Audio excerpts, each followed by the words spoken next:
Hello, I'm Matt Strelo, and today we're going to talk with Dr. Don Schreiber, who's joined us about an ECG case. Dr. Schreiber is the Cardiovascular Fellowship Director for the Emergency Department and Division of Emergency Medicine at Stanford, and also is in charge of our Quality Review and Quality Assurance Program. Thank you, Dr. Schreiber. Thank you. It's a pleasure to be here. All right, well, let's get started with a case, and let's take a look. Here is this first case. Driver of the pole car versus utility pole. I'm Dr. Gates. You remember what happened? Not really. I do. I fell asleep at the wheel and went off the road. Tracy Martinez, front seat passenger. I didn't fall asleep. Are you okay, baby? I think so. How about you? I'm okay. Any neck pain, any chest pain? Dr. Gates, back in the saddle, huh? Yep. Possible syncope at the wheel. He works all night at a warehouse. So, Dr. Schreiber, we have this young 22-year-old male who's brought into us by the ambulance, it appears. He was in a trauma, but it looked like, he was doing okay from a trauma perspective initially. We'll do the usual stuff, but it sounds like he had syncope. So what do you think about when you see a patient that presents to your emergency department with syncope, especially a young person?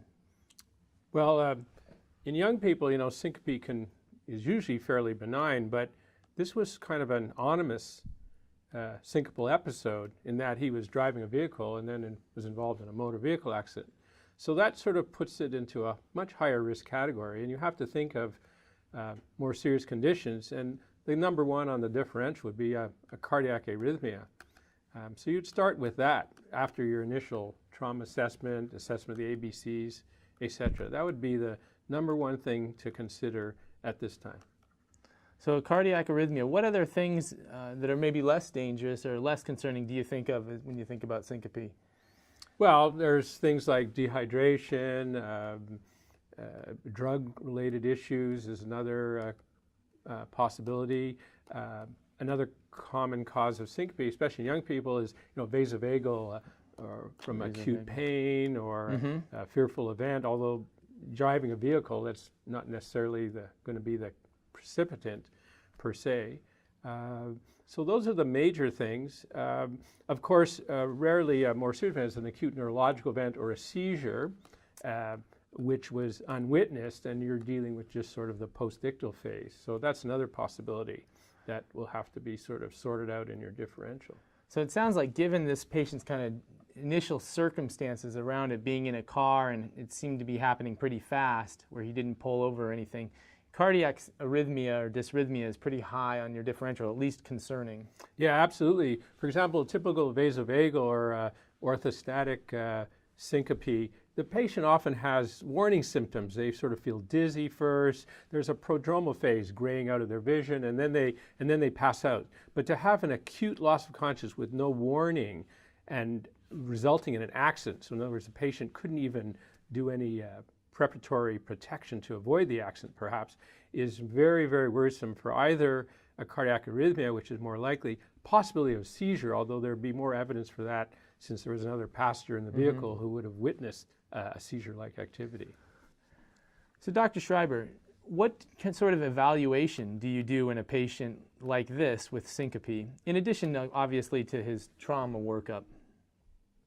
So basically, you first focus on the trauma evaluation and assessment of ABCs as you would approach any potentially critically ill patient. You'd want to start with a cardiac monitor, have the patient monitored, and you'd monitor his oxygen saturation, and then begin with your history, physical examination, and further diagnostic testing. So if you strongly suspect cardiac-related syncope, you'd want to know if there's any specific cardiac history in the patient. Is he taking any cardiac medications? And particularly with these young patients, is there a family history of cardiac arrest, sudden death, or even early myocardial infarction in the patient? That would be very important. Okay. You'd also want a history of any drug-related issues. So you finish the history, and then on the physical examination, you're going to focus mostly on cardiovascular examination, because you're, again, thinking mostly cardiac-related events. So you have your cardiac monitor, you'd examine basic cardiovascular exams, so bruits, peripheral pulses, heart sounds, any significant murmurs, any evidence of heart failure. And because potential seizures in the differential, you'd want to have a reasonable neurological examination and then examining for evidence of seizures, any evidence of oral trauma, tongue biting, any evidence of incontinence, and develop that. And the first thing that I would start with on a diagnostic evaluation is an electrocardiogram. That is going to be absolutely crucial and is going to give you a lot of diagnostic information from just a simple evaluation of a traditional 12-lead electrocardiogram. So a good place to start is that ECG. Great. Well, let's see what they did.